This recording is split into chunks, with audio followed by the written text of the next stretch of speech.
Hi, I'm Aaron Mesh with Willamette Week, and we're here with Dan Rodgers, the second of two candidates that we're interviewing for Portland Public Schools District 5, or Zone 5. I never quite understand what the difference is between districts and zones here. Daniel, do you have any sense of, like, is there a territory this covers?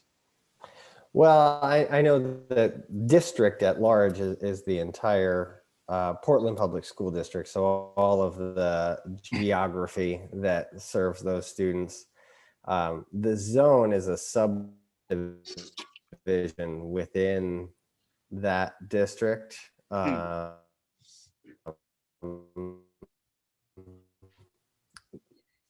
Anybody else having trouble with Daniel's connection here? Okay, so it's not. So typically to go to attend. Okay, can you hear me now? Yeah, you're kind of sliding in and out a little bit there, so we'll see how it goes. Okay. Anyway, Yeah, sorry about that. that's all right. Why don't you introduce yourself to us and the voters at home? Sure. Sure.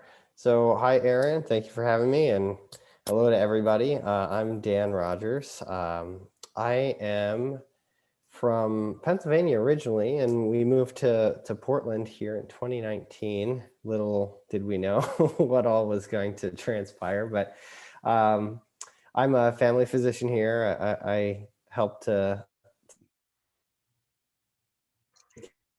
take care of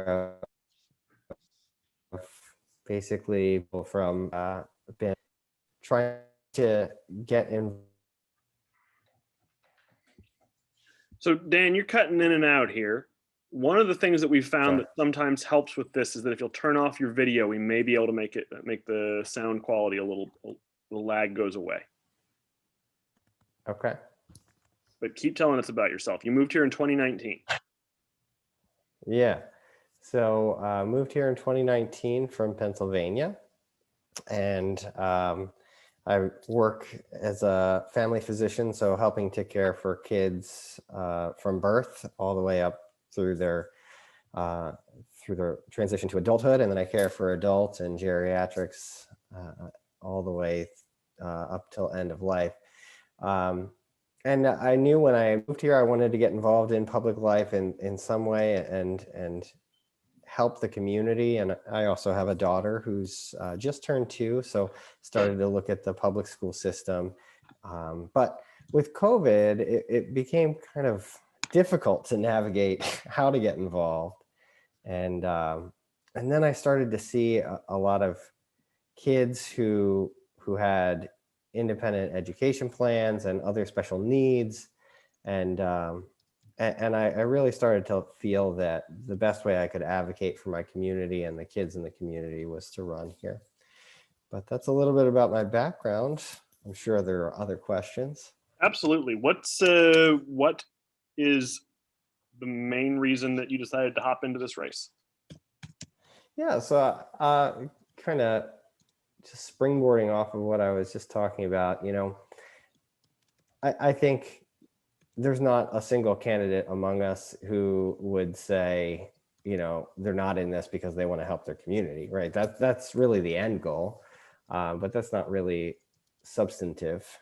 So, but it was really, for me, it was wanting to help all of the kids in the community, and the neighborhood that I live in historically is a neighborhood of a less socioeconomic influence and background. And so I've seen a lot of disparity there. I want to help remedy that. But really what was the nail in the coffin, so to speak, for want of a better phrase, was my experience as a family physician, caring for kids and their families throughout the COVID pandemic, and seeing how the education system has not worked for them. Of course, there's the public health implications, and we need to be careful about how we get kids back into in-person learning 100%. But I really came to feel that the best way I could serve the kids and families in our community was to get involved at the district level. in this way. Could you point us to a few of the things that you think are not working at PPS at this time? Yeah, I think there's a couple things to talk about there. So in the immediate phase, because of course this is a 4-year commitment with this seat. So in the immediate phase, I think the hybrid learning, I hesitate to really criticize, because it's kind of been a curve, a learning curve, and you're kind of making the best of the hand you're dealt. But I don't think that the current system really helps the kids that are already at their most disadvantaged, the ones that have IEPs, the ones that have other needs. So I think in the immediate future, that's something that needs to be looked at and improved. And I'm hopeful that, you know, as vaccines roll out and things get better, that we'll just be able to have this in our rear view mirror. But I understand that that's an optimistic view and things evolve very quickly. So that's more in the immediate phase. I would criticize a little bit of the model that they're taking and some of the approaches there. Long term, you know, I think that the district has done a decent job setting this framework of commitment and to racial and social justice, and they have a framework in place, but the implementation, I just don't think that it's gotten the results that were ever really intended when it was envisioned. So, you know, we still see these disparities, especially at the primary level, between neighborhoods that have more of a Black and brown community and the neighborhoods that are historically economically disadvantaged. We see a disparity there. And then taking that into secondary education, there's really not an equity in the vocational learning. Not everyone wants to go to college, and some of these vocational learning programs, you still go to college, but it's very different what you're offered based on your home school, which is neighborhood and zone based. And so I think those are a couple of criticisms I would have, and areas that I would focus on working on should I win the seat. Great. Dan, did you enter this race late? I did, yes. Why? Well, I think, the real reason there is that I was not sure how I could best use my background and talent to help with education and help with our community until close to the deadline. I had seen it, just the timing of it. There was a handful of kids I was seeing all in the same couple of weeks, and it was the same type of story over and over. And I really started to look at how could I have the impact. That's when I saw that there was a seat in my zone that was going to be available and that I might be able to have an impact there. So there was that piece. And, you know, part of that was my naivete and inexperience in politics too. Right. Have you received any endorsements? No. I've interviewed for a handful. There's a couple that are pending. The ones I interviewed for early, prior to the pamphlet deadline, were the teachers union. There was a couple of groups that were former board members, and the feedback I had gotten from several of them, many of them said they don't usually do like a verbal in-person, well, virtual, I guess, in this day and age, kind of response to it, but they did take the time to network with me directly and kind of talk over their decision. They all said they liked the ideas that I had and thought that that I would be a good fit, but I think what it comes down to is my opponent's experience. and he's a Portland native, and I recognize that. And I actually have a lot of respect for Gary. I wouldn't say a bad word about him, even if that's to my detriment. Dan, do you know how many employees the Portland Public School District has? I don't have the number in front of me, but I know that it is the largest district in the state. Give us a guess. You want me to venture it in? Is this just teachers, or is this? No, all employees. You're seeking to be on the board of directors of an institution that has employees. I'd like to know if you have any sense of the size or scope of this organization. So I want to know how many employees they have. Oh, well, like I said, I don't have the exact number in front of me, but if I were to venture a guess, I would venture in the tens of thousands if everybody is included. Now, I don't know how many are considered private contractors, but if you're talking about the whole, I'm talking about employees. The number is 7,000. Dan, I got to tell you, I don't want to diminish your accomplishments. You're a physician. You're at the Portland Clinic, which is a substantial organization. Mhm. But you filed late. You have no endorsements.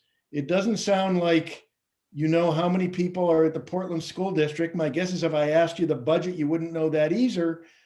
Why should we not come to the conclusion that you're not really a serious candidate, although a hell of a nice guy? Well, I leave that to you, Mr. Zussman, but I would, I guess maybe we should have done some introductions before we started here. I don't know who all I'm talking to. I don't know your background, but I leave that to you to determine, and I'm happy to answer questions, but I fully acknowledge that there are gaps in my knowledge, and I would hope that you can glean from my experience and what you can learn about me online, although I'm happy to speak to the experiences that I'm able to and capable of getting up to speed pretty quickly when I enter into a position. Now, I will grant you that I should know some of these details, but they're also not the most readily available at your fingertips when you start searching for these things. So, the exact number of employees and things like that, I've looked for them and I see differing figures. So I understand why that is a poor reflection. Well, so Dan, I guess, we're all members of the editorial staff at Willamette Week, but we're all voters. So maybe you should approach absolutely, this. sure. Right. So maybe you should approach it this way. Voters have got to choose between you and your opponent. Mm-hmm. Why should they choose you? Well, I think that one of the main differences that strikes out between myself and Gary is the background in the sciences and the healthcare. You can't really overlook the public health crisis that we're all facing, and we all want kids to get back to school 100% of the time in person, and it needs to have a nuanced approach and an understanding of the health consequences, and we need to take an emphasis on safety, but we need to risk stratify and balance the risk reward there. So I think that's the biggest difference between Gary and myself. We actually have a lot of similar ideas about some of the other things, but I'd say if I were going to highlight one reason why voters should select me over Gary, it's because of that background and knowledge that I can offer to help get us through the crisis, get kids back to school 100% in a safe way. Dan, you mentioned that the current system, you don't feel like it truly supports kids with special needs and, specialized plans and IEPs. How would you approach that differently in regards to like actual concrete, ideas and initiatives? Sure. Well, I wouldn't, I guess when we say current plan, I'm focusing more on what we've had for the last many months, which was just the distance learning, which was a product of necessity, I think, from the public health standpoint. And then going forward, as we've been recently reintroducing the hybrid learning, I don't think that the historical where we were before COVID did a terrible job with kids with disabilities, but we're not there right now.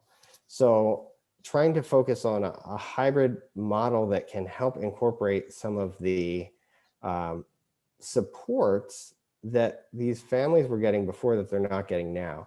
And it depends on the kid's disability, right? Some kids are able to compensate pretty well, and with the help of their medical team and other factors, compensate well if it's ADHD that's mild, for instance, versus kids with dyslexia or other learning disabilities have really struggled. So I think it needs a nuanced hand. So I would like to see a committee or a team that kind of can go through and have submitted to them concerns, or even from the teacher side, submit these kids are not meeting where they would have been before, or where the teachers would expect them to be, and have someone review what's going on if they have an IEP in place. Because you really need to identify what was it that they were receiving in the in-person model that they're not getting now, and how can we bolster that? Because there are ways to do individualized supports virtually, and as people get vaccinated and feel more comfortable, there's ways to get those supports even in the home if parents aren't comfortable because of other risk factors in the household, if they're not comfortable sending their kids back right now.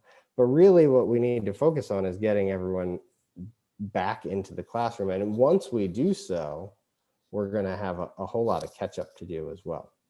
Dan, would you say that you feel like, how soon do you think students should return to full-time instruction in classrooms? Yeah, I mean, I think it's a little bit of a loaded question, just because, how soon, the answer is really as soon as we can do it safely, which we don't know when we can do it safely. We got to deal with the data that we have, the incomplete data that we have. My hope is this coming academic year, and my hope would be in the fall. But, a month ago, none of us expected the J&J vaccine to have been on pause and then unpaused. None of us expected to hear the news, or I guess some people may have expected the news, but the majority didn't expect the news that you may need a third booster.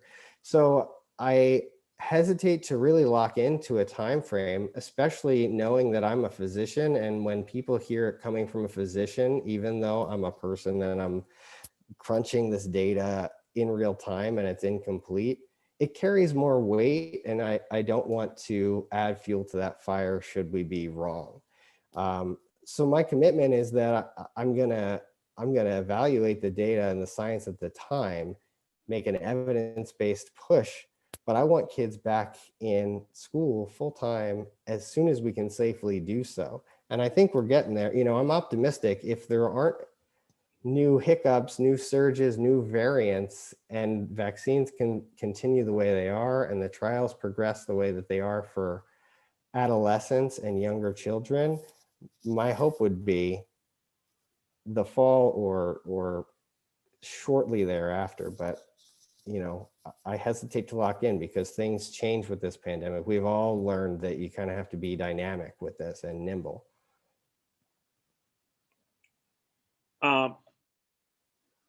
Unless Sophie or Rachel, you have further questions, I want to ask Daniel to give us a summary statement, closing argument of why, Daniel, you feel like you're the candidate we should endorse in this race. Sure. Does anyone else have questions? I guess I should pause since that was part of your statement there. I got shakes heads of no. Okay. Well, in closing, in summation, what voters will get if they vote for me and I win is they're going to get somebody who's science and evidence based, who is going to make it a priority trying to get kids back into school in a safe manner, and has the understanding and background to make decisions nimbly and help support the committee of all of the school board to make decisions nimbly, without needing to wait for further input and background. And you're going to get somebody who is committed to helping the community and wants to improve the equity of the vocational offerings and wants to help address these disparities in early childhood education. That's why I hope people will vote for me. Great. So we have a fun question we ask every candidate, but at least is fun for us. And this year, because of people having spent the year stuck at home during the pandemic, the question is if you can recall your favorite field trip from your school days. What was the best field trip you ever went on? Yeah, that's a fantastic question. I really like that.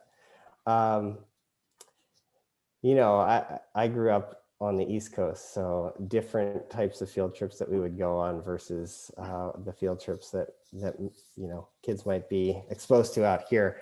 I think my favorite field trip actually growing up was our field trip in 5th grade to Washington, D.C. and seeing the Washington Monument and getting to go, actually at the time, tour through the White House, which is much harder to do nowadays, but I guess can still happen. It was just really fascinating for me to see how our country functions and how individuals can really have an influence on the day-to-day lives of all of us and improve it for the better is the hope, but not always the practice. I hear you on that. Dan, thank you so much. We really appreciate your time. Yeah, thank you.